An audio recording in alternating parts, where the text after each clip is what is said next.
Hi everyone, welcome to Live from the Studio. I'm with Frae-Frae, daughter of Drexciya. But first, let's launch the intro.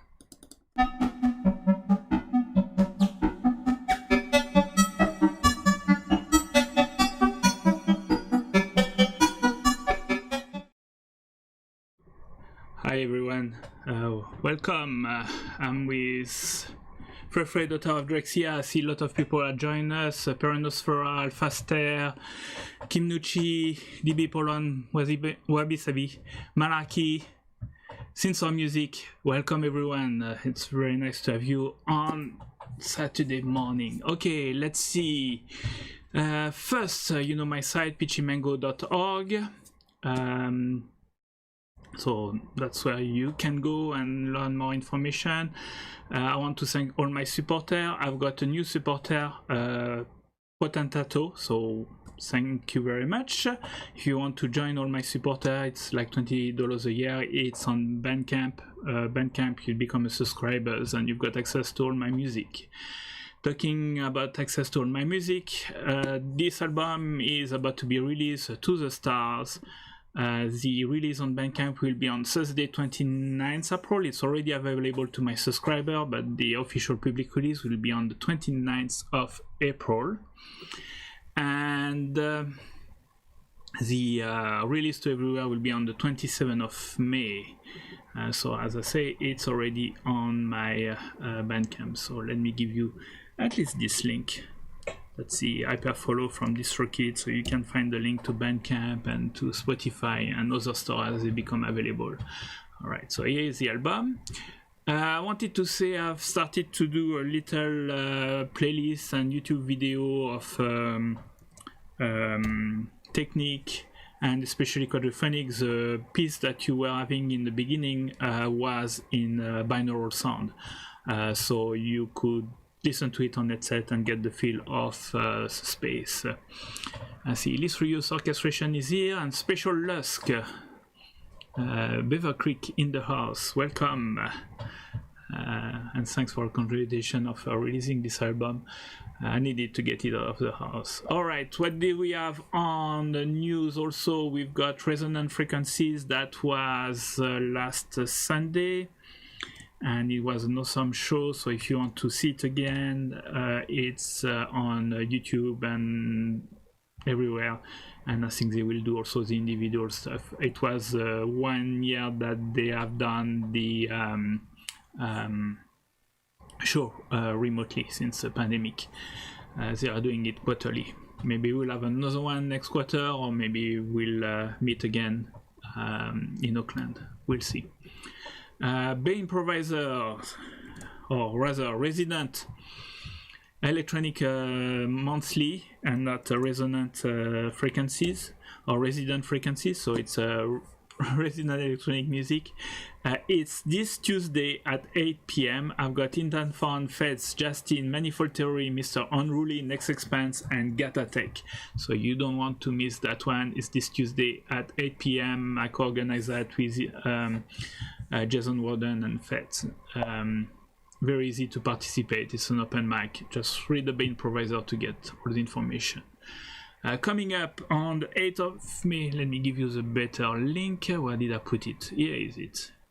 So coming on the 8th and 9th of May, 130 artists for 24 hours or I don't know 30 hours of extravaganza, Modular World with John Wells. So it's on the 8th of May.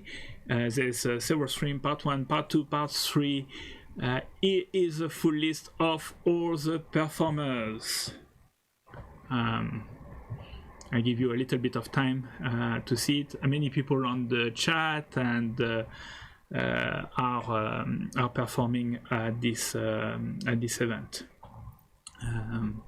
So that's gonna be cool. Frae-Frae, daughter of Drexciya, is also performing, so a lot of well-known face. So I will be part of that awesome event that John Wells organized, Modular World.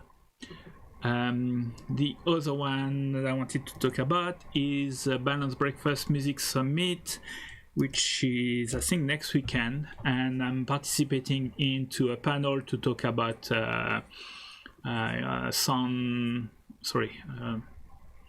put music in space, let's put it that way, or designing a sound for special space or special stuff. So I will talk about binaural, ambisonic, quadraphonic, and other things like this. The panel is moderated by Tim Lian. So that's Balance Breakfast Music Summit 2021. All right, what do I have else? Nathan has just released a new album, A Shadow No Light Could Make. It's really awesome. He's got also a lot of collaborators. I saw Actias, I saw Panic Girl. I forgot all the contributors for this album. It's really awesome, and you can also get it in vinyl. So let me give you the link also. Here we go. Next one, did I see? Oh yes, I wanted to talk about Robert Rich. Robert Rich has also released an album, which is his participation at SoundQuest 2021, which was maybe last weekend or the weekend before. What's also is interesting is that you can get his album, but it's also on Surround Music 1, and Surround Music 1 allow you to get the full album in 5.1. So I'm talking with them also to release To the Star in 5.1 on this side, so you can get the quadraphonic 5.1 version of it. Bandcamp will be binaural, so stay tuned. And that was Robert Rich. Okay, what's the last one I saw passing by? Landfill Totem from Einbach, also recently released. So I think I've got all the news. We should have also picked, not this Wednesday, but the Wednesday after. They're on YouTube, so please check their site.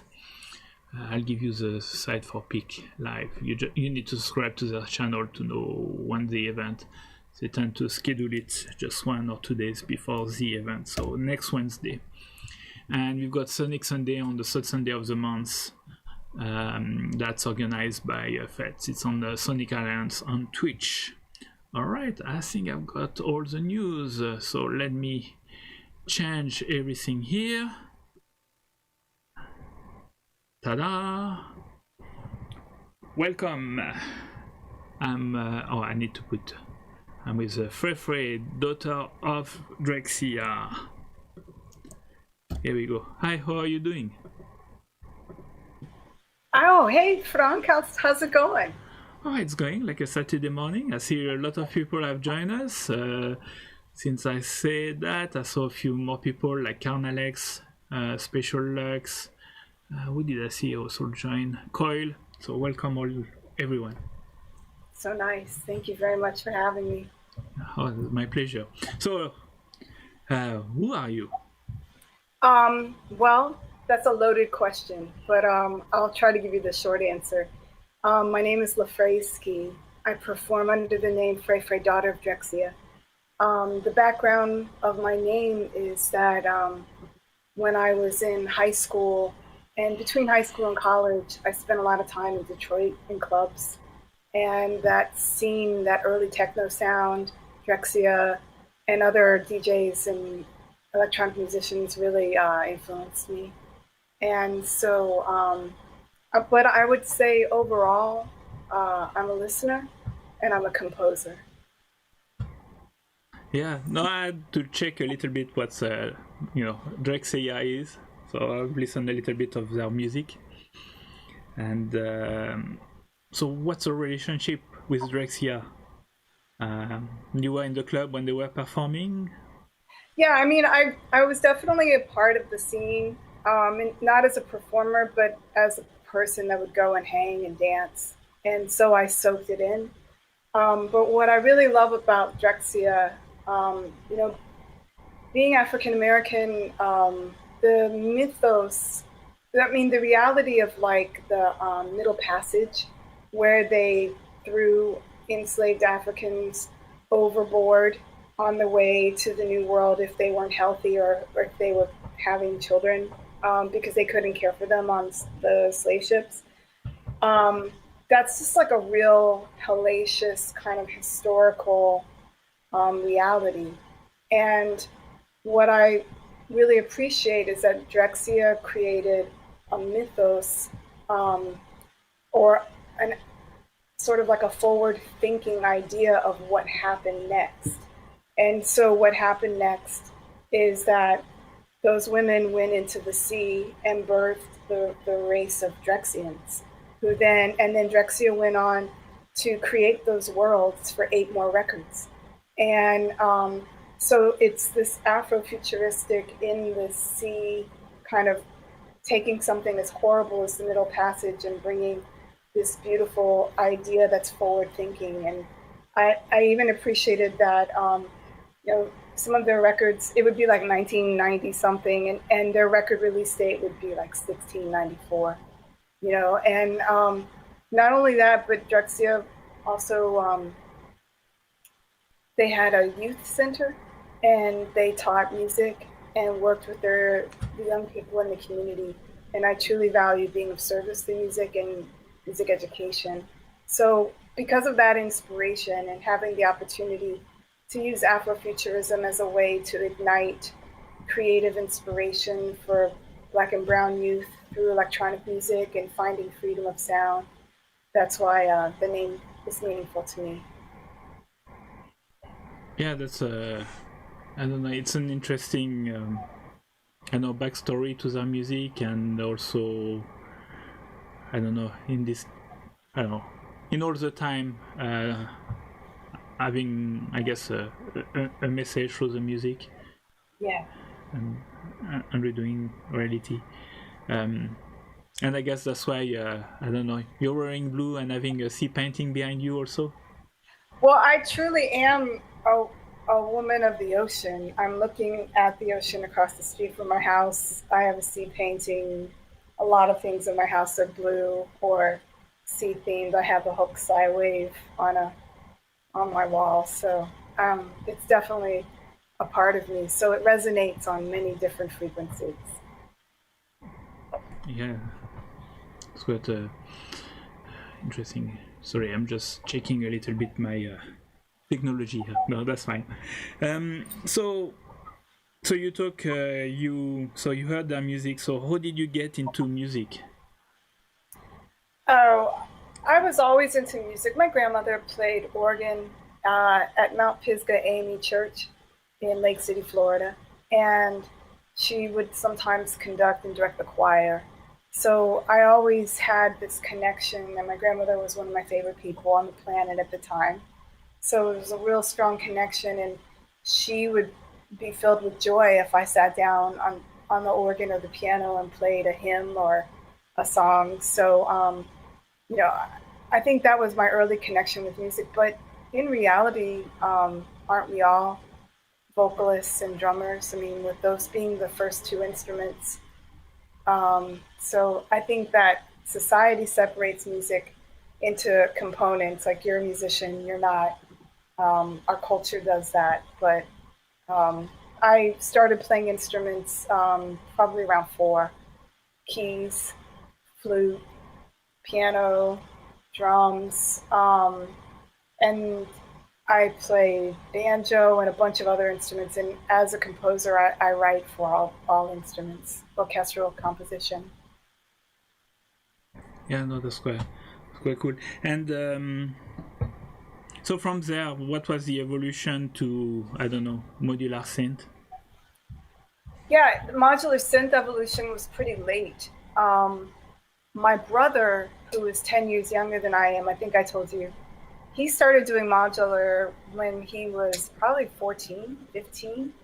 And I sort of dismissed it because I was really into more acoustic instruments. And I didn't really, it just didn't catch my attention. And I've been a professional touring musician, jazz musician for 30 years.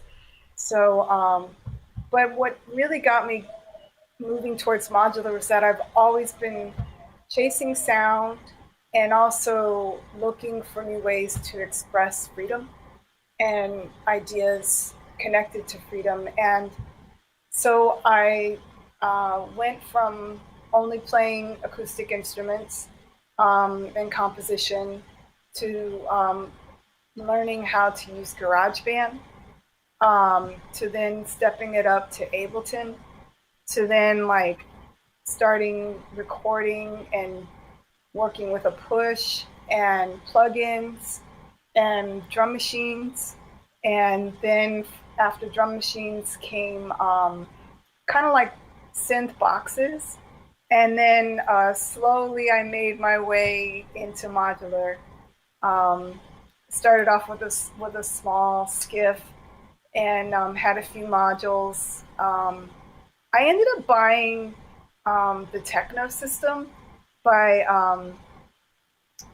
Erica Synths, mostly. And it's funny because my brother was like, he's a real like modular purist. You know, he'd be like, "Oh my God, why would you buy a fixed system?"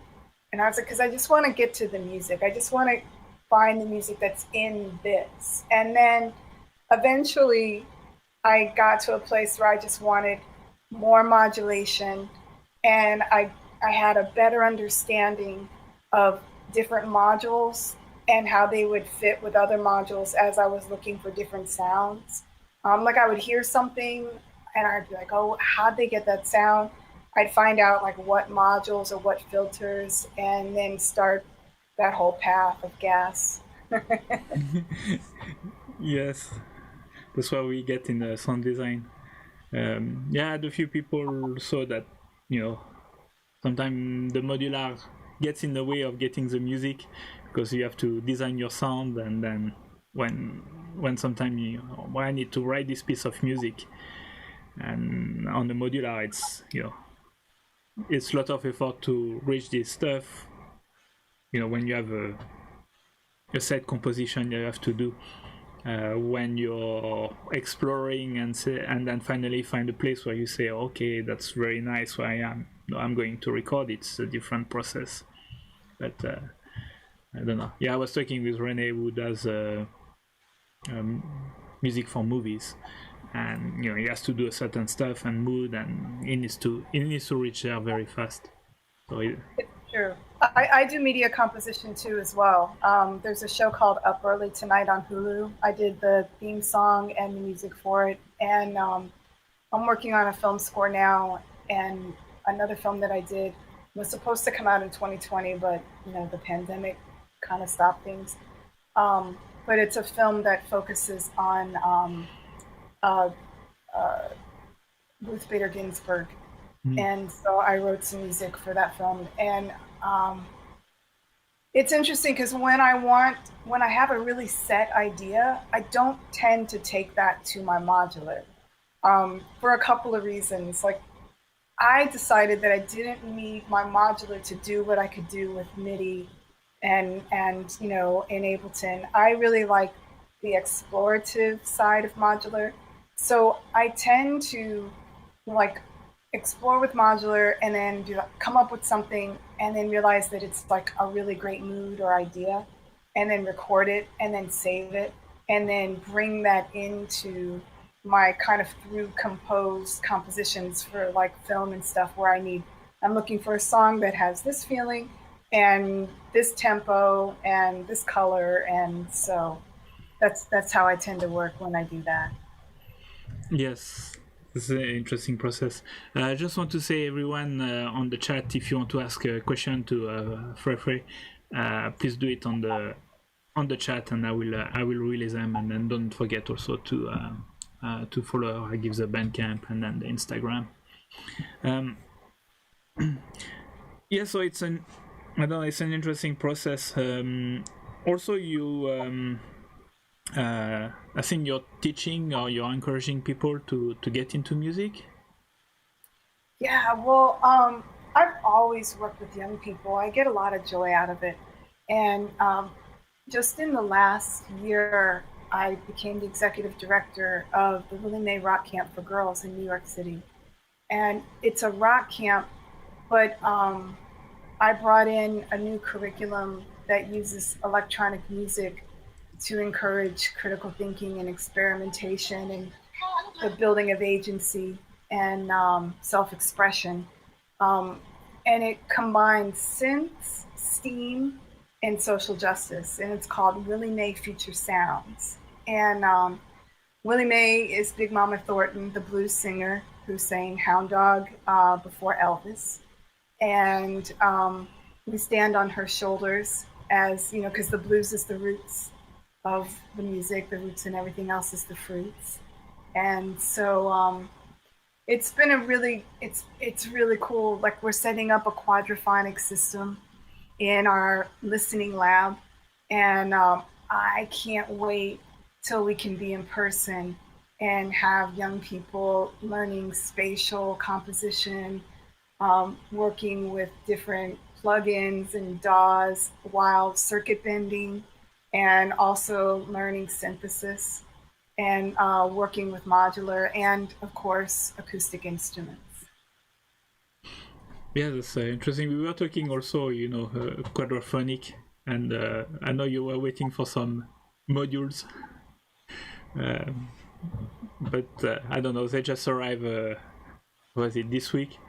Yeah, I really wanted to do a quadraphonic recording for this show, but I wanted to do it with the quadraphonic modules. I didn't want to record something and then Clarke it into quad. I wanted it to be like a quad performance. So, once I do that, I will share that with you. And I have to say that I have used electronic music as a means to express myself for quite a while. But I never really moved in the electronic music community until the pandemic. And then when the pandemic hit, I put some videos of some things, and then I was invited to play this stream and that stream and this stream. And I have to say that probably one of the greatest joys for the pandemic is getting to know other musicians who use synthesis and modular and electronic music to express themselves. And you and I are just getting to know each other, but you're an example of what I've experienced. When I reach out to someone and say, hey, I have a question, and then they say, hey, let's hop on a Zoom. Let me share this information. I just made this video. You've been so free with the information as we're figuring out Clarke and the whole thing. So I appreciate the community, the sense of community that I feel around other people that also make this music as well. Yes, thank you very much. Well, I don't know, I'm maybe on a mission to get more people to do quad, because I don't know. This have also my purpose of making music in quad, and if more people, then that's a little bit easier to release. But what got you the bug on quad? I'm sorry? What got you the bug on quad? What happened one day you woke up and say, I want to do quad? I just woke up and channeled my inner Susan Ciani.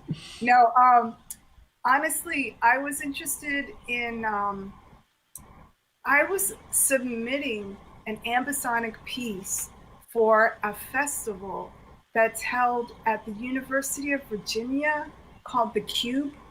And it's like a multi-channel composition festival, and they have two rooms. Like, one with like 1 billion speakers, and then the other one with like 500 million speakers.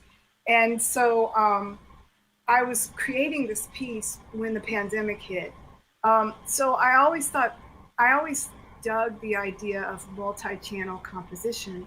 It is my understanding that for a lot of films, the multi-channel decisions are not made always by the composer. They're usually made by the technicians after the music has been composed.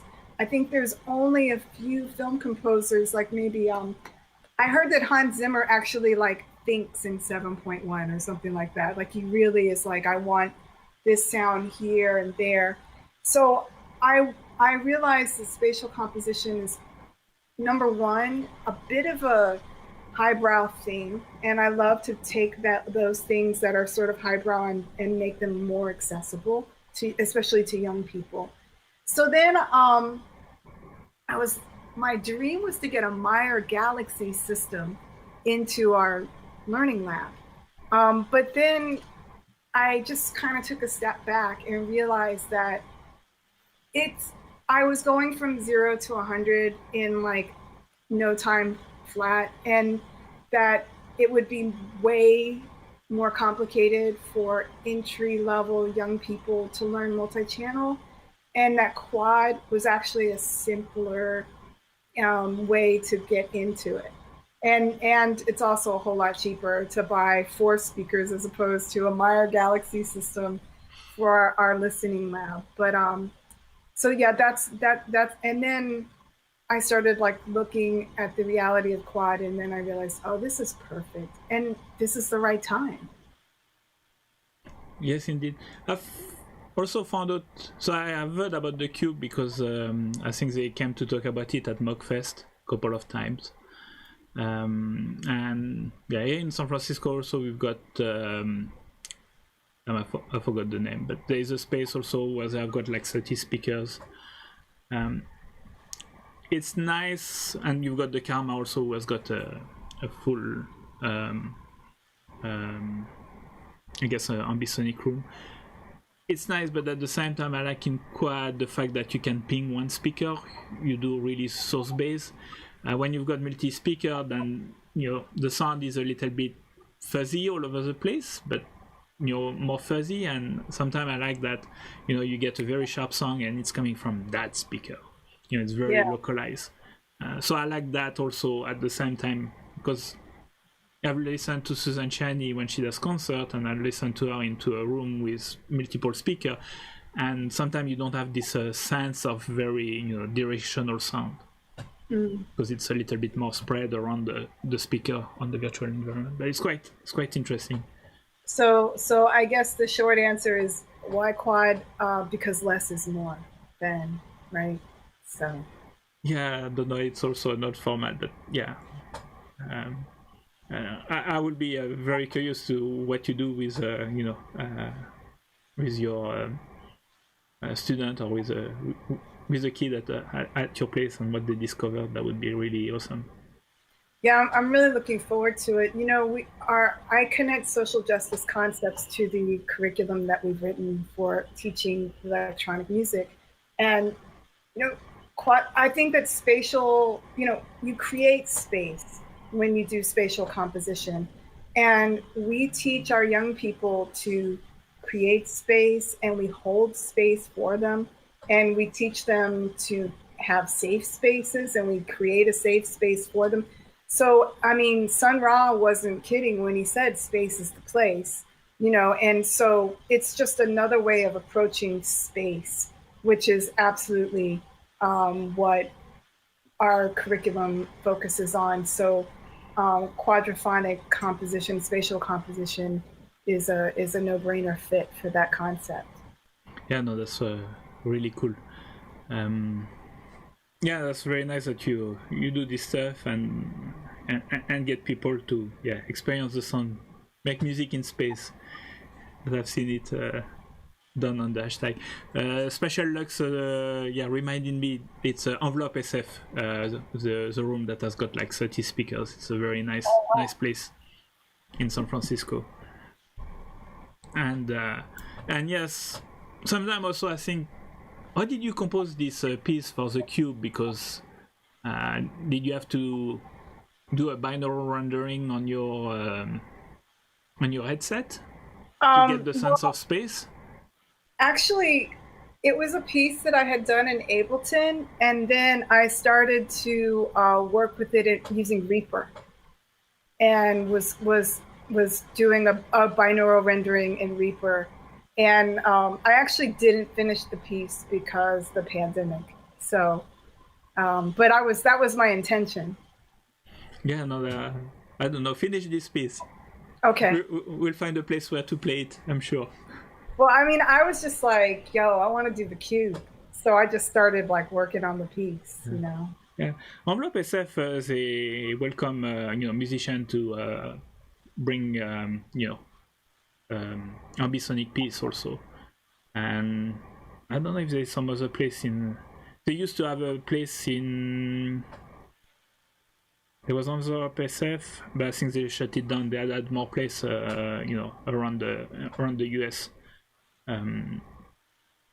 But yeah, I think it would be nice. Oh, and there is the San Francisco Tape Music Festival, which request pieces that are more than 2 channels. So that I think there's a couple of avenues that would be, once you've got it ambisonic, then the question is to render it on on different speakers. Right. And also I hope one day to go and visit the Atmos Center in San Francisco from Dolby, also to see a little bit what's all about. Yeah. That should cool. Be cool. So yes, so you were waiting for this module in quadraphonic, so there's no quadraphonic piece, and no quadraphonic piece. So I will have to reinvite you for the quadraphonic piece. I see Alpha Star was saying,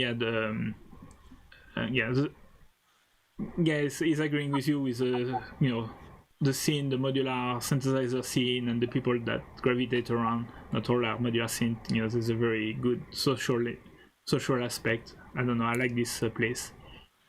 It's true. I'm not trying to name drop, but I have to just drop some names though, because there's some people that have come into my life that I've never met in person, but I may talk to them on the phone or Zoom. I mean, there's you. Jono Wells is definitely an electronic brother.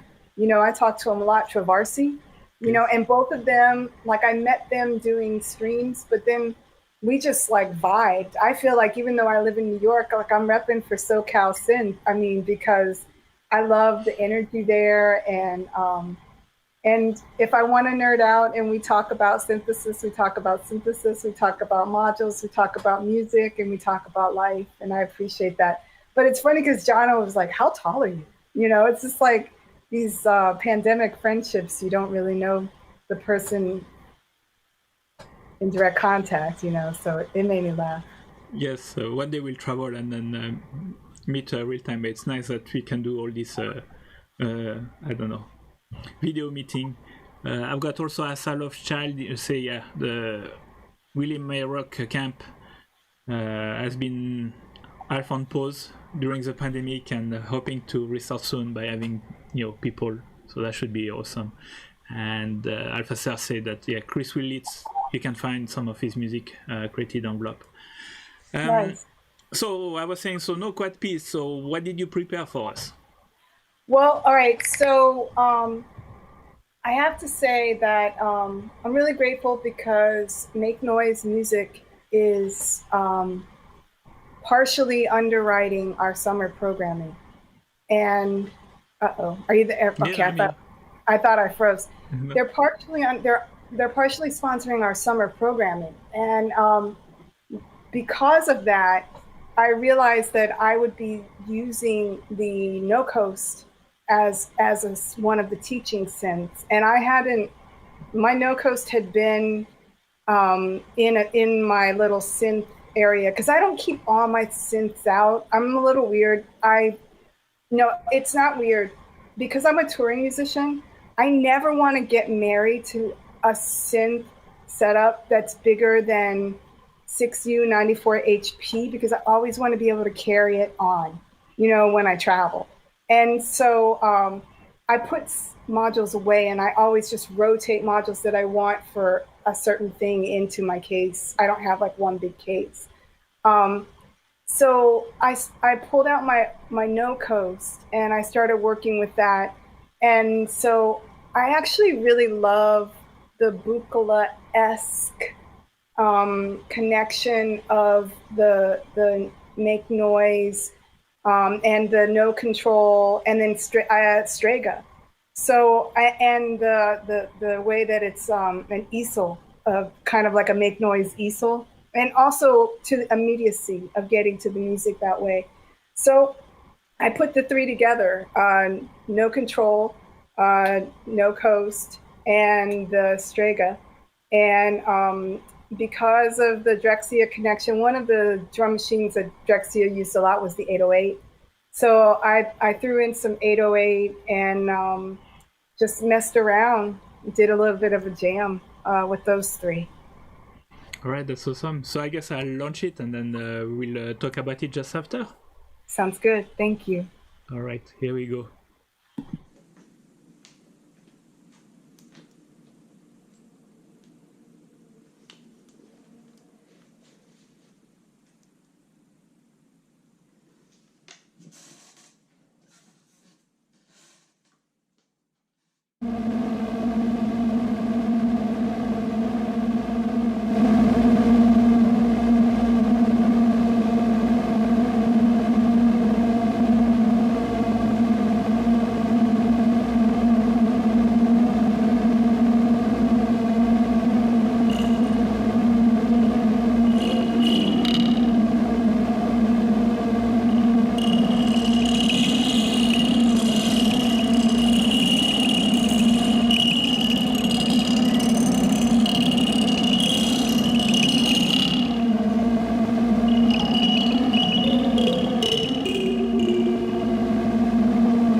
That was awesome. Really nice piece. Thank you very much. Thank you. I love the art of improvisation and just kind of rolling with it. One of my favorite jazz musicians, Wayne Shorter, he said that composition is improvisation slowed down and improvisation is composition sped up. So I was just having a really good time just kind of riding the waves. Yeah, that's interesting, I don't know, view of seeing it, of the improvisation. The clap are starting to appear on the chat. Kako Guzman, peronosphora, Alphaster, Malarkey, Special Lux, and previously Intaphone and Synthor Music. So they really like this piece. Alex Barnett also. That's what I love. Because like in other music, people get in the chat and they're like, "You suck." Whereas like electronic people are always like, "Yes, yes." I love it. Yeah, I think we all have been here, and I know sometimes when I co-organize a resident, we are in the room, and then I'm one of the co-organizers, so people in the audience come to see me and they say, "Oh, that was a cool music." I said, "Don't tell me. Go and tell the artist. He's packing his gear, but don't worry. Go and disturb him. You will make their day." I really appreciate it. Thanks everybody for the positive feedback. Yeah. So that's why I like community. We try to do a positive criticism. If there's some critic, something you can take away and think about it, or you can change things, or maybe just dismiss it. But at least that's how people feel. So you talk about, so you wanted to do something with no cost and the I forgot the name of the sequencer and the Strega. And the Strega. So that was my first time out with the Strega. I just hit record, plugged it in and patched it up and hit record. And it's pretty interesting. I have to say, like, probably the thing that I like least about that particular composition, but it was a choice that I made, was the drums. I love the 808 drums, but one of the things that I love to do that I can do in modular, because I use the assimilator sampler, is I'll set up a bass drum pattern in a zone. Are you familiar with the assimilator? Yeah, well, Trovasi is pushing me to buy one, so I'm getting more and more familiar with it. So you can have like, so there's like channel 1, and you could put bass drum in channel 1, but you can also divide channel 1 into zones. So you can put 12 bass drums into channel 1, and you can randomize them or choose them to go in order, forward or backwards. And I've just gotten so used to having multiple bass drum timbres that when I hear a drum machine, it sounds tight to me, like in a way that I kind of like hearing the different the little subtle bass drum movements. But I didn't feel like plugging in. I started to pull in like my 6U94 HP case, but I was like, you know what? I'm just gonna keep this simple. I'm gonna pull out my Bassel Dude mixer, and just plug the drum machine in and just rock the sound waves. It was interesting also, there was some 303 sound coming out of the Strega. I felt. Was that at the end? Yeah, when you started, I think, to open up the filter or something like that. Yeah. It sounded very 303 also. Yeah, I mean, it's interesting how many sounds. Also, I had a Maris Hedra pedal attached to that also just kind of creates different voices within the tune. Like, I love using it with like the Defam, or like with my grandmother. When I use that Maris Hedra, it just like, it's where you can choose 3 different tones and make a chord or triad so it ends up being a chord of the root note, and then you have 3 different options. So I love what that does. It creates melody with noise. So of course with the DFAM, it's a really cool pedal to use with that. But so I had that underneath. You didn't see it. It was by my foot. Yeah, that was cool. And so, what was the idea for this composition of this piece? Honestly, again, I just wanted to, because I'll be using some no coasts or O coasts to work with some young people this summer. I decided let me get that synth out and start messing with it again, because I don't have it in my eurorack setup, so I haven't been playing it. It's been in a case. So it's kind of fun just to plug 3 things in and go. Well, 4 if you count the drum machine, and just go. And so I enjoyed like doing a glissando, a keyboard approach. And since then I've done deeper patches with more variation. But honestly, I was just really loving like working with the filters and the sound effects that come out of the experimental sound searching that can come from the balance of all the different things on the Strega. So I was chasing sound in that improvisation. I was just listening and just in the groove. That's cool. I had a question from Malarkey. He's asking if does the ocean plays a role in your composition? Does the ocean yeah, absolutely. I mean, when I heard of Drexciya and then I heard everything, I like there was a part of me that was like, maybe I'm Drexciyan, because I feel the ocean. Although the Drexciyans ended up on a planet by the 8th album, on a star called Grava 4. But I do live by the ocean. I'm looking at it right now. I was recently told by a musician who I really admire, electronic musician, I don't see him in the chat, that he looks to the ocean to get ideas for transitions and shifts. And when I was a child, I never wanted to leave the ocean. That's why I finally left Brooklyn and came out here to Rockaway Beach, just to be next to the ocean.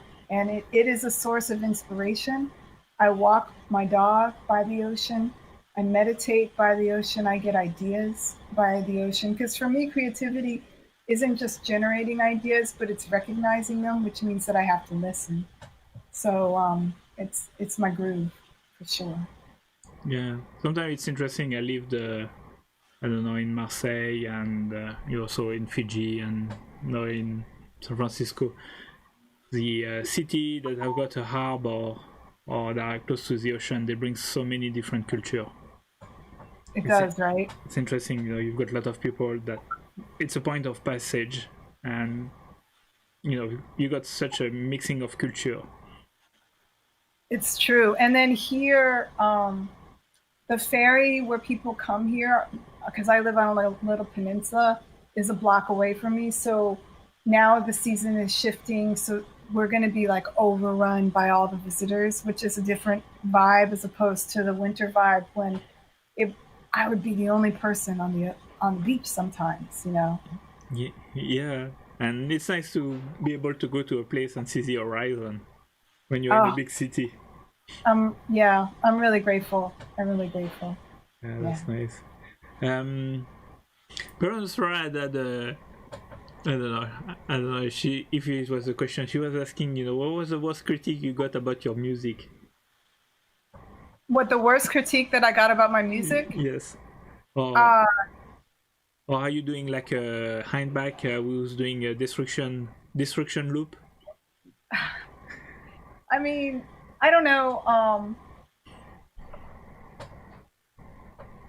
I was doing a project with the orchestra group in Siberia, Russia. There might be some Siberians on here, but they know the story. And so my scores were some parts through composed and some parts left open because I taught conducted improvisation, or it was open areas for improvisation. And I found out that the people at the Philharmonic in that city, the higher musicians, the conductor, I don't know, the director of the Philharmonic, asked someone without telling me to bring my scores to the Philharmonic because they wanted to evaluate if my music was high level or not. And I thought, well, I wonder what they thought, because I just left whole parts open that are for improvisation, but I worked with the orchestra and taught them what to do in those spaces in the moment while I was conducting, you know. And so I think like there's a culture there of like excellence that's like around a European classical perspective. So a lot of what I do is outside of that realm. So they generally, if they say something negative, I get that they haven't evolved yet. You know what I mean? Yeah. They are outside of their comfort zone. Yeah, I think some people I know, like my mom, she doesn't like the repetitiveness that can happen in electronic music. But I personally do. Like that song was really repetitive, but I was like making little shifts that I was enjoying, you know, but maybe my mom wouldn't like that piece. Yeah, and sometimes, I don't know, we are on long form composition, so we like to stay on things for a little while. Absolutely. That's cool. Peronosphora say improvisation and Mother Russia are not much aligned. Yeah, I mean they're coming along. There's parts where it rubs, but yeah, you're right. I'm trying to be diplomatic here. So Kyle is asking the opposite. So what's the best critique you got about your music? The best critique? Yes. Money in the Bank.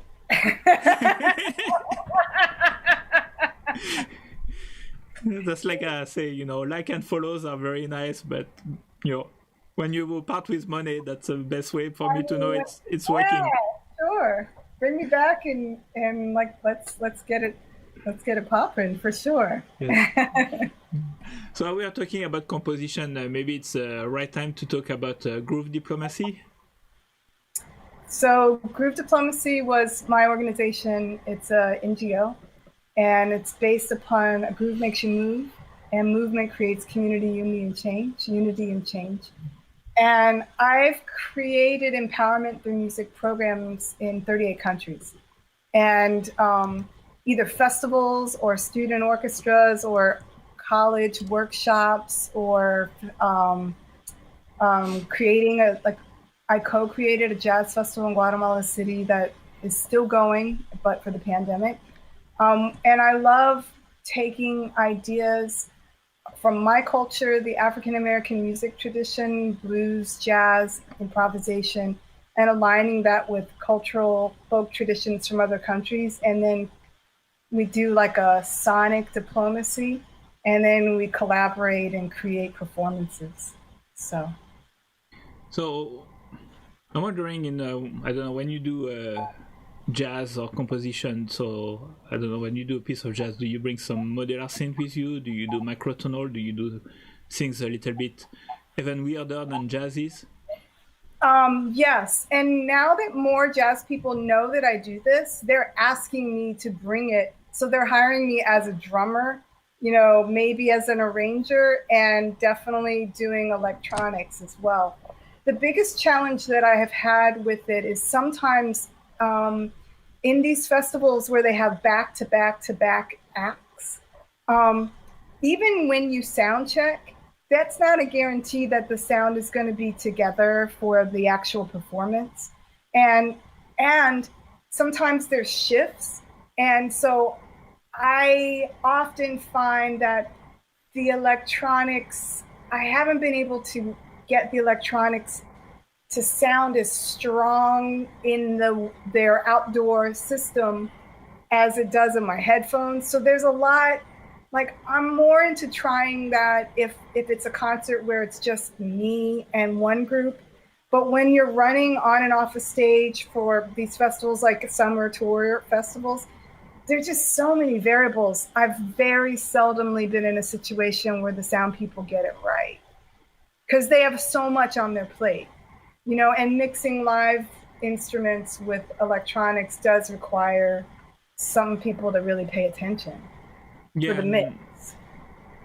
Yeah, and I guess they're used to a jazz and they know, okay, well, this is the audio setup, I will do it, and then there's electronic, and then they apply their old, their method, and it doesn't work, and then they have to find what it is, and maybe they don't have the time to figure that one out.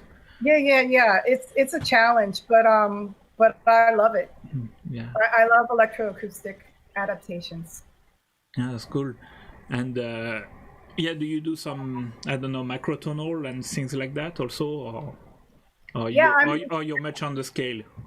No, that's what I love about modular is the microtonal aspects of it. I was talking to a group of students recently at the University of Pennsylvania, I think it was, and I was like, yeah, F your 440. Like I like the in between, and I don't need things to be really in tune. I like the rub. Some people are like, it's out of tune, and I'm like, what's the problem? Just listen to it. But I mean, it depends on what kind of music it is. So, but in Siberia, you can throw a rock and hit 10 throat singers. So there's a real microtonal aspect to the throat singing tradition that is from Tuva, and the outlining regions. Like you can literally hit like 10 throat singers, and if you throw a rock. So there's that, and then there's a lot of instruments, because that's sort of like where the Asian culture and the Russian culture kind of rub up against each other. So there's a lot of microtonal approaches in some of the folk instruments. Yeah, that's interesting. Sure. Yeah, sound check is always touch and go sometime. Yeah. Some people have recommended, I know a performer, he just has a noise cancellation headset. So, when he go on the performance, then he plays the music on his headset and doesn't hear at all the room, and he leave it to the sound engineers to do what needs to be done in the room. So sometimes also I perform and I'm listening to the speaker in the room and they are sounding differently than what I experience at home. So I try to adjust, but then at the same time, sometimes it's just, people have got in-ear monitors so they can listen to the music the way they are used to it. There's just always shifts. It's the human side of things. So, yeah. Yeah, sometimes you have to leave the sound engineers, he knows his room and how does it work to do it. It's true. Yeah. What? Andrew Dame, we need to stop throwing rocks at throat singers. Oh, okay, that's really funny. Okay, I'm pretty sure that was a joke, so I don't have to explain myself.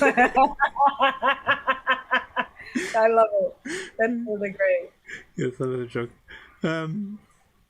So we're getting at the end of the show. We passed the top of the hour, so I'm gonna wind back. What are your projects? So I know May 8th at Modular World. Modular World. Franck, I've never really done my own recording, and mostly because I do a lot of live performances, and that's it. I've never done that thing where it's like I'm making a record, I'm releasing a record, buy my record. Like that's never been my path. But I actually am I'm in the process of doing my first Frae-Frae, daughter of Drexciya recording, and I may try to have it done by Modular World. So, because Jono will lecture me about my legacy if I do not. So I kind of have like a soft deadline of Modular World May 8th in my mind. So and mostly I'm just focused on staying positive in spite of the challenges that we're all facing in these rough times, and working with young people in electronics. That's what's up. Yeah, that sounds cool. Which was, let me put back the site, Willie May Rock Camp. Willie May Rock Camp. Thank you. Let me put back this link again. Give a shout out for people. All right, that sounds cool. I'm just checking. Yeah, faster packer room sounds may different than an empty one. Yes. All right. True. Yes. Yeah. Also, I'll start. The places where I really want to try that are outdoor festivals, like this one festival called the Mir Sibiri Festival in Siberia. It's the largest folk festival, usually 10 to 18,000 people. I don't know. They don't have like the sound is crazy. The sound gets really loud. It's just everything's loud. It's outdoor. But anyway, I know you're trying to wrap it up. No, it's okay. We can. We still have a little bit of time. I appreciate it though. It's really nice hanging out. And we've got a little visitor. Oh, Harriet Lavender. She's actually been quite agreeable. Usually she wants to get my attention, so she's been sleeping. Or she wants to participate in the music. Often. All right, I'm going to redo the news. Okay, let me set up everything. Okay, I'll mute myself. No, just stay with me. Okay. Stay with me. Okay. I'll put you on the screen too, so if you want to say the news with me or whatever. Yeah, here we go. All right, quickly. So pitchymango.org is my site. I want to thank all my supporters. $20 a year if you want to be part of it. Okay, well, let me put myself on the screen. But stay with me because you have to say the word for the end. Okay. All right. I had a new subscriber, Potentato, that maybe some of you know. I would like to have you also as more supporters, so that would be awesome. I'm releasing an album to the star. It's a binaural on Bandcamp, and it will be on everywhere also as a binaural. And I'm trying to release this as a 5.1 or quadraphonic on Surround Music 1. So please check it out. Bandcamp will be on 29th of April. Yes, it's a Thursday. And then 1 month later on the other side. So here is the album. Had some success into doing some tutorial on music technique, quadraphonic, ambisonic, binaural, and these things. So please check it on the YouTube. Resonant Frequency was last weekend, and there were some awesome performers. Please check it out. They do it quarterly. It's an open mic. You can sign up. Resident Electronic Music is this Tuesday at 8 p.m. We've got an awesome lineup with Intern Fun, Fez, Justin, Manifold Theory, Mr. Unruly, Next Expanse, and Gata Tech. Coming up, we talk about Modular World. This is, Modular World YouTube, so please subscribe. There is already 3 video lineup.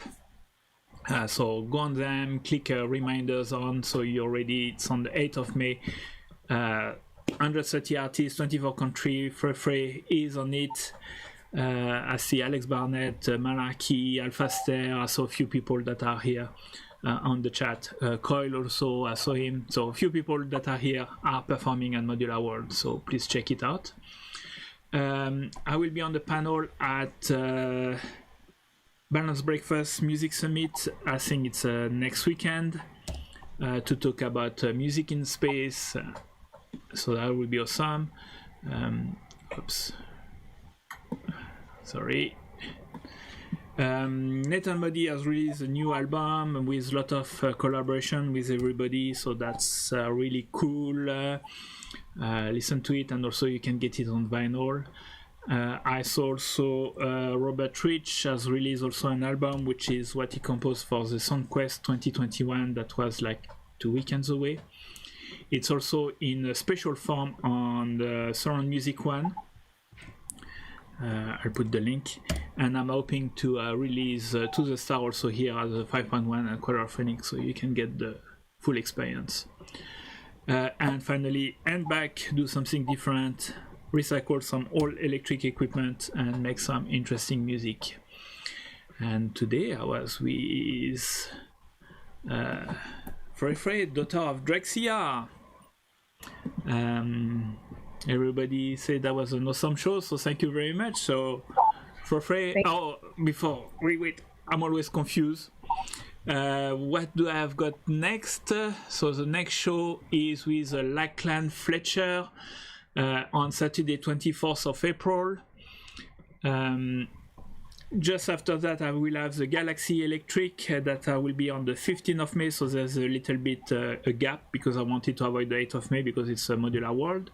And just after that, on the 22nd of May, I do an all guest star. So I've re-invited everyone. So I've re-invited you also, Frae-Frae.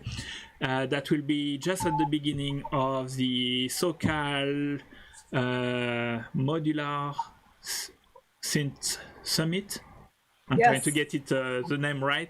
That Traversy and John Wells and all the so-called Society is organizing. So that we'll have a chat with everybody, all the previous people that have been in on live from the studio.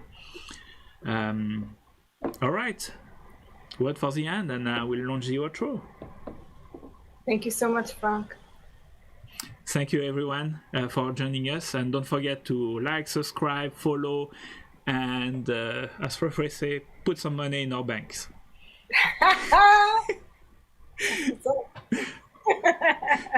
Thank you, everyone. See you in 2 weeks.